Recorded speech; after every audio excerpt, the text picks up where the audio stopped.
AP CM Chandrababu Naidu మాట్లాడుతున్నారు. Live లో చూద్దాం. మళ్ళా వాళ్ళని గెలిపించే బాధ్యత గెలవాల్సిన అవసరం ఈ రాష్ట్రానికి ఉంది కాబట్టి అవి కూడా అనలైజ్ చేసుకుంటున్నా. కలెక్టర్స్ పనితనాన్ని కూడా చూస్తున్నా, ఎస్పీల పనితనాన్ని చూస్తున్నా. మీ గ్రామంలో ఉండే చిన్న అధికారి ఉంటే ఆ అధికారి పనితనాన్ని కూడా చేసి ఒకసారి చెప్తా, రెండోసారి చెప్తా, మారకపోతే ఏం చేయాలన్నా మారే వరకు వదిలిపెట్టనని మరొకసారి మీ అందరికీ హామీ ఇస్తున్నా. నా ఆలోచన ఒకటే, ఈ రాష్ట్రాన్ని బాగు చేసుకోవాలి. అది మన చేతుల్లో ఉంది. ఈరోజు మీరు ఒక్కసారి చూస్తే ఈ కూటమి ప్రభుత్వం వచ్చిన తర్వాత అనకాపల్లి జిల్లా ఒక పరిశ్రమల హబ్గా తయారైంది. పరిశ్రమల కోసం రాంబెల్లి, పూడి, నక్కపల్లి, వల్లూరు, మాకవరపాడెం 24,843 ఎకరాలు అభివృద్ధి చేస్తున్నాం. కోడూరు, పరవాడ, అచితాపురం ఎంఎస్ఎంఈ పార్కులు తీసుకొచ్చాం. జిల్లాలో తొలి ప్రైవేట్ ఇండస్ట్రియల్ పార్క్ నక్కపల్లిలో 93 ఎకరాల్లో ఏర్పాటవుతుంది. మహిళల కోసం ఇండస్ట్రియల్ పార్క్ అలీప్ ద్వారా 32 ఎకరాలు కేటాయించాం. ఇప్పటికే మీరు చూస్తే 2,89,000 కోట్ల రూపాయలు పెట్టుబడులు ఒక జిల్లాలో 46 పరిశ్రమలు వస్తున్నాయి. ఈ పరిశ్రమలు వస్తాయి 1,57,000 మందికి ఉద్యోగాలు వస్తాయని చెప్పి కూడా నేను మీకు తెలియజేస్తున్నా. ఇంకో పక్క నేను ఆలోచిస్తున్నాను, అరకు కాఫీ మీరు చూశారు. ఒకప్పుడు అరకు కాఫీ ఎవరికి తెలిసేది కాదు, ప్లాంటేషన్ కూడా పెట్టాం. ఈరోజు అరకు కాఫీ ప్రపంచవ్యాప్తంగా బ్రహ్మాండమైన కాఫీగా తయారైంది, పాపులర్ కాఫీగా తయారైంది. నిన్నే మీరు చూస్తే మహేంద్ర కంపెనీ ఆనంద్ మహేంద్ర, ఆయన నాంది ఫౌండేషన్ రన్ చేస్తాడు. నేనే 96-97లో పెట్టాను. ఆ ఫౌండేషన్ పెట్టిస్తే అంజిరెడ్డి గారు ఆయనకు అప్పచెప్పారు. ఆయన ఇటీవల కాలంలో అప్పట్లోనే ప్రారంభించాం అరకు కాఫీని ప్రపంచవ్యాప్తంగా పాపులరైజ్ చేయాలని. ఈరోజు ఆ కాఫీని నిన్న అతను పెట్టిన ట్వీట్ చూస్తే 1 కేజీ అరకు కాఫీ 10,000 రూపాయలు అమ్మింది. ఆన్లైన్లో పెట్టాడు. 10,000 రూపాయలకు కొనుగోలు చేశారు. పెట్టినట్టన్నీ కూడా 2 గంటల్లో కొనేశారు. అంటే ఏ విధంగా డిమాండ్ ఉందో అరకు కాఫీకి మీరు గుర్తుపెట్టుకోవాలి. ఒక ఎగ్జాంపుల్ మాత్రం, ఈరోజు మనకు దేశంలోనే 2వ అతిపెద్ద బెల్లం మార్కెట్ మన అనకాపల్లి బెల్లం. ఇప్పుడు అందరూ కూడా షుగర్ తినడం మానేశారు, కానీ బెల్లం తినడానికి ఇష్టపడుతున్నారు. అది కూడా మనం అనకాపల్లిలో ఆర్గానిక్ బెల్లం చేసి ప్రపంచానికి ఎగుమతి చేసే పరిస్థితికి వస్తాం. అది ఎమ్మెల్యే ఎంపీలకు అందరికీ అప్పచెబుతున్నా, కలెక్టర్ కూడా చెప్తున్నా.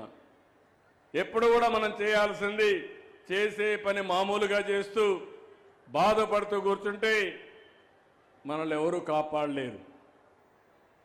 ఎప్పుడైనా సరే ఇబ్బందుల్లో అవకాశాలు ఉంటాయి. మొన్నటి వరకు మీరు చూస్తే పెద్ద సంక్షోభం. ఆ సంక్షోభంలో ఒక అవకాశాన్ని ఎత్తుకుని ఈరోజు నెంబర్ 1 రాష్ట్రంగా ఆంధ్రప్రదేశ్ నిలబెట్టే బాధ్యత నేను తీసుకున్నాను. అదే మరి మన వాళ్ళు కూడా తీసుకుంటే దీని మీద శ్రద్ధ పెడతాం, చేస్తామని చెప్పి కూడా నేను మీకు తెలియజేస్తున్నా. పోలవరం ఎడమ కాలువ, ఉత్తరాంధ్ర సుజల స్రవంతి వార్ ఫుటింగ్ మీద చేశాం. చాలా డిఫికల్టీస్ ఉన్నాయి, అవన్నీ కూడా చేసి ఇంకొక 1-2 నెలల్లో ట్రయల్ రన్ కింద పోలవరం నీళ్లు అనకాపల్లికి వస్తాయని చెప్పి మీ అందరికీ హామీ ఇస్తున్నా. ఇది అయిన తర్వాత ఈ యొక్క గోదావరి నీళ్లు వంశధారకు అనుసంధానం చేస్తాం. ఉత్తరాంధ్రలో ఉండే అన్ని ఇరిగేషన్ ప్రాజెక్ట్స్ని పూర్తి చేస్తాం. నిన్నే నేను కేంద్ర మంత్రిని నిర్మలా సీతారామన్ గారు కలిసి ఉత్తరాంధ్ర అభివృద్ధి కోసం డబ్బులు ఇమ్మని అడిగాను. పూర్వోదయ కింద అది వస్తే బ్రహ్మాండంగా మనం ముందుకు తీసుకుపోతాం. అందుకే హామీ ఇస్తున్న 2-3 ఏళ్లలో ఉత్తరాంధ్రలో అన్ని ఇరిగేషన్ ప్రాజెక్టులు పూర్తి చేసే బాధ్యత ఈ ప్రభుత్వం తీసుకుంటాం. మొన్నే విశాఖపట్నం పెట్టుబడుల సదస్సు గ్రాండ్ సక్సెస్ అయింది. 13,26,000 కోట్ల రూపాయలు పెట్టుబడులు వచ్చాయి. 610 MOUలు చేశాం. ఇవి వస్తే 16 లక్షల మందికి ఉద్యోగాలు వస్తాయి.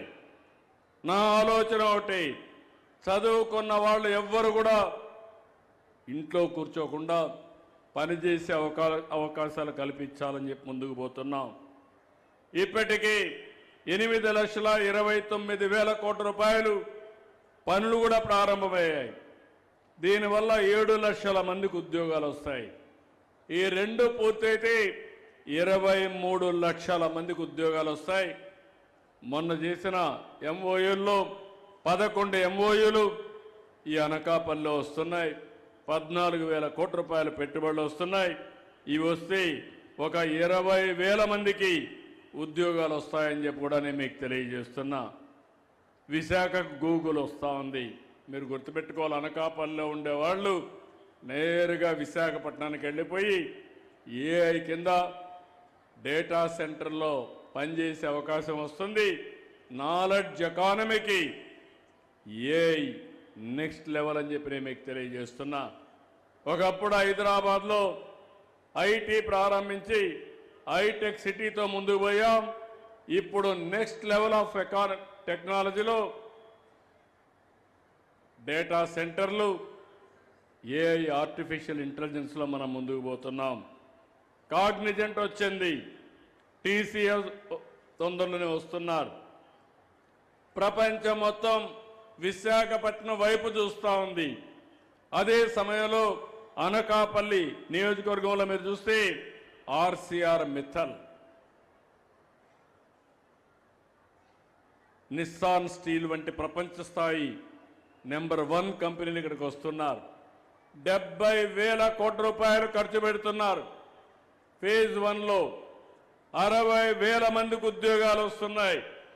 అదే మాదిరిగా ఈ జిల్లాలో మీరు చూస్తే ఒక పక్కన RCR Mittal steel city create చేస్తున్నారు. ఇంకో పక్క అల్యూమినియం సిటీ కూడా ఇక్కడ ఉంది. ఆ అల్యూమినియం సిటీ కూడా రాబోయే రోజుల్లో ఒక పక్క స్టీల్ సిటీ, ఇంకో పక్క అల్యూమినియం సిటీ 2 వస్తాయని చెప్పి కూడా నేను మీకు తెలియజేస్తున్నా. NTPC 1,85,000 కోట్లు ఖర్చు పెడుతున్నారు. టూరిజం, టెక్నాలజీ, నాలెడ్జ్ కేంద్రంగా విశాఖపట్నం తయారవుతుంది.